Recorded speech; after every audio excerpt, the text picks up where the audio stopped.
Abdul Arish Sheikh, who is a foreign policy analyst.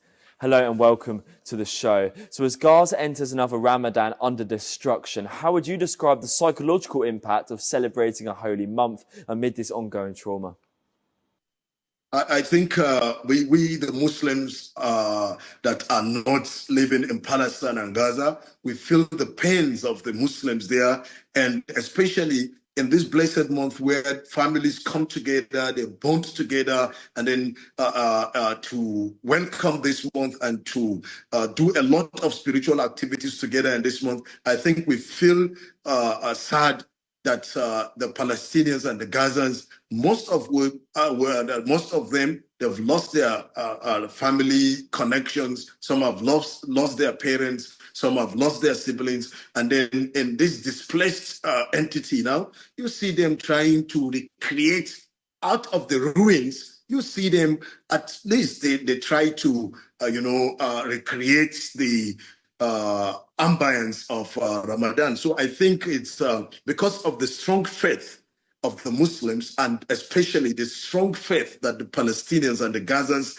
have demonstrated over the years, despite the challenges that they're faced with. I think they have always learned to embrace the month and to celebrate even within the ruination that they're living in. They tend to, forget about the ruins around them, and they take advantage of the month and they live for the moment. And, we are happy that despite the challenges that they are going through, they try to make the best out of Ramadan. And you see them praying in the mosque as other Muslims are praying. Even if the mosques are in shambles, you see them trying to do the best that they can. And just how are children in Gaza coping with a Ramadan defined more by survival than celebration? Well, unfortunately, the experience of Ramadan for the Gazan children will never be the same with the experience that our children, they break their fast together, they eat from the same table. You see everyone is getting spiritual. The entire family rally around spiritual activities.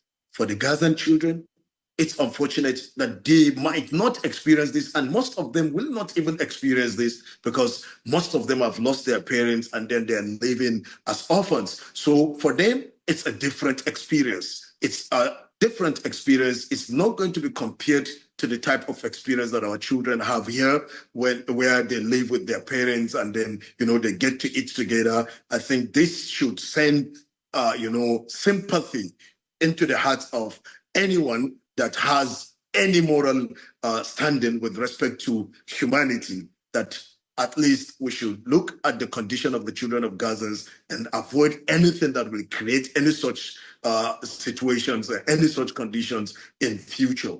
It's always good for children to be, in the presence of their parents, especially in this holy month, when they also see, even if they are not fasting, at least they look forward to eating together with the family. Sadly, that is not going to be the case with the Gazans, especially the children. So from your perspective, what immediate steps are required to ease civilian suffering during this holy month? Yes, I think apart from the Muslims coming together all over the world to make contributions and to send, aid items to the children of Gaza, I think it is also important politically that the governments of the world should be should have a stand